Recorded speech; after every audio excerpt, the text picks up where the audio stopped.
តែថាអូននឹងត្រូវឈឺចាប់ពីបងប្រាប់បញ្ចប់ស្នេហាត្រឹមនឹងបងធ្លាប់ស្នេហ៍គេអូនមិនធ្លាប់ដឹងព្រោះចិត្តមួយនឹងមិនធ្លាប់សារភាពតាមត្រង់មានគេឲ្យបណ្ដោយចិត្តឲ្យមានអូនស្របពេលដែលបេះដូងគេញ៉ៃស្មោះបងតែពេលនេះគេដឹងរឿងយើងអង្ហើយស្រីទុករីងរៃក៏គេអ្នកតទូហើយពីអូនដើម្បីទៅថៃរូបគេក៏ដឹងតែថាអូននឹងត្រូវក្រំគ្រាស្រឡាញ់អូនណាស់តែយើងអង្ពេលវេលានិស្ស័យជួបគ្នាបន្សល់នូវភាពឈឺចាប់មុនស្នេហ៍អូនគឺគេជាអ្នកស្នេហ៍ផងពេលជួបអូនក៏មកមិនអាចសម្រាប់ទោះបីអារម្មណ៍អូនមិនអាចព្យាយាមស្ដាប់រកការឈឺចាប់គឺបងមានតែសុំទោស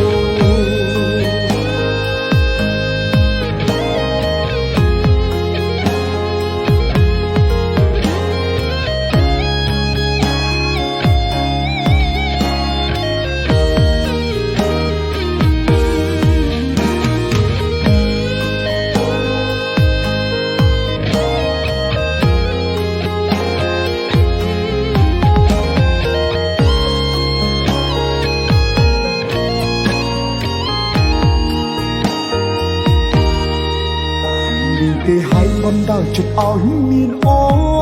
នស្របពេលដែលបេះដូងគេនៅស្មោះបងតែពេលនេះគេដឹងរឿងយើងអង្ហើយស្រីទុករីងរៃក៏គេអ្នកតទូហើយពីអូនដើម្បីទៅថៃរូបគេក៏ដឹងតែថាអូននឹងត្រូវក្រំគ្រាស្រឡាញ់អូនណាស់តែយើងអង្ពេលវេលានិស្ស័យជួបគ្នាបន្សល់នូវភាពឈឺចាប់មុនស្នេហ៍អូនគឺគេជាអ្នកស្នេហ៍ផងពេលជួបអូនក៏មកមិនអាចសម្រាប់ទោះបីអារម្មណ៍អូនមិនអាចព្យាយាមស្ដាប់រកការឈឺចាប់គឺបងមានតែសុំទោសហើយពីអូនដើម្បីទៅថៃរូបគេក៏ដឹងតែថាអូននឹងត្រូវក្រំគ្រាស្រឡាញ់អូនណាស់តែយើងអង្ពេលវេលានិស្ស័យជួបគ្នាបន្សល់នូវភាពឈឺចាប់មុនស្នេហ៍អូនគឺគេជាអ្នកស្នេហ៍ផងពេលជួបអូនក៏មកមិនអាចសម្រា